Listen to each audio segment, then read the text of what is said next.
Halo sahabat satu tingkat, pernahkah Anda merasa kalau apapun yang kita pakai, makan, bahkan lihat setiap hari, pasti ada jejak Cinanya?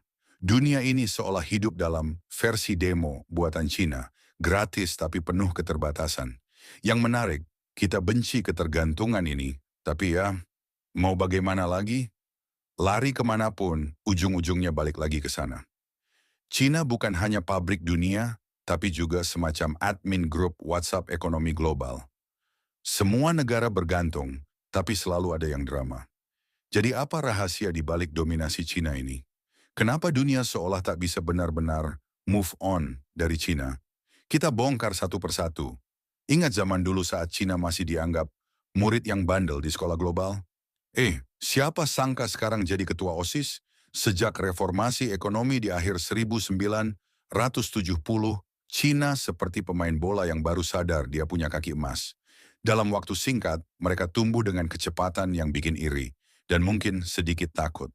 Produk domestik bruto, PDB, mereka sekarang di angka lebih dari 18 triliun dolar. Bayangkan itu lebih besar dari gabungan beberapa negara di ASEAN. Dengan Belt and Road Initiative, BRI, mereka meminjamkan uang untuk proyek besar-besaran seperti jalan tol, pelabuhan, dan pembangkit listrik. Tentu, pinjaman lunak ini sering dianggap sebagai pinjaman lunak di depan, jebakan utang di belakang. Lihat ponsel Anda, mungkin separuh komponennya dari Cina. Lihat baju Anda, made in China lagi. Kalau pabrik di Cina batuk, pasar global langsung pilek. Pandemi COVID-19 membuktikan betapa tergantungnya dunia pada rantai pasokan Cina. Sementara beberapa perusahaan mencoba memindahkan produksi ke Vietnam atau India, tetap saja skala dan efisiensi Cina tak terkalahkan. Ketergantungan ini bukan hanya soal barang murah. Bayangkan kenaikan harga atau kelangkaan barang jika rantai pasokan Cina terganggu. Ironisnya, negara-negara barat yang paling benci ketergantungan ini justru adalah konsumen terbesar.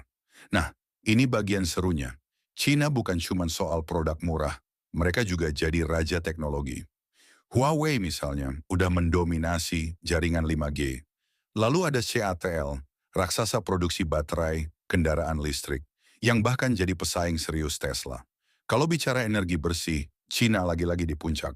Mereka memproduksi 70% panel surya dunia dan memimpin dalam kendaraan listrik dengan perusahaan seperti BWD. Hebatnya, inovasi ini sering bikin negara barat gugup.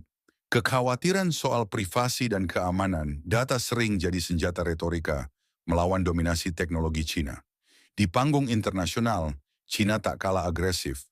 Dari Laut Cina Selatan hingga Dewan Keamanan PBB, mereka memainkan peran besar. Tapi peran besar ini sering disalahartikan sebagai ancaman oleh Amerika Serikat dan sekutunya.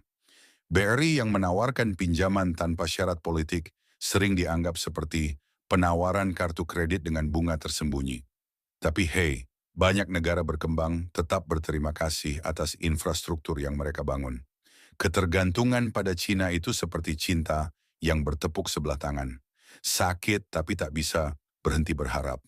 Pandemi COVID-19 menunjukkan bahwa dunia benar-benar terhubung dengan rantai pasokan Cina. Sementara itu, kritik soal hak asasi manusia dan pengawasan ketat pemerintah terhadap perusahaan besar menunjukkan sisi lain dari kebangkitan ini. Tapi di tengah semua drama, satu hal jelas, dunia membutuhkan Cina, bahkan lebih dari yang mereka sadari. Jadi, apakah ketergantungan ini adalah peluang untuk kolaborasi global yang lebih adil, atau justru ancaman bagi keseimbangan dunia? Sahabat satu tingkat, kami ingin tahu pendapat Anda. Tulis komentar Anda di bawah dan mari kita diskusikan lebih lanjut. Jangan lupa like video ini kalau menurut Anda pembahasannya menarik dan subscribe agar tidak ketinggalan video menarik lainnya. Sampai jumpa di pembahasan berikutnya.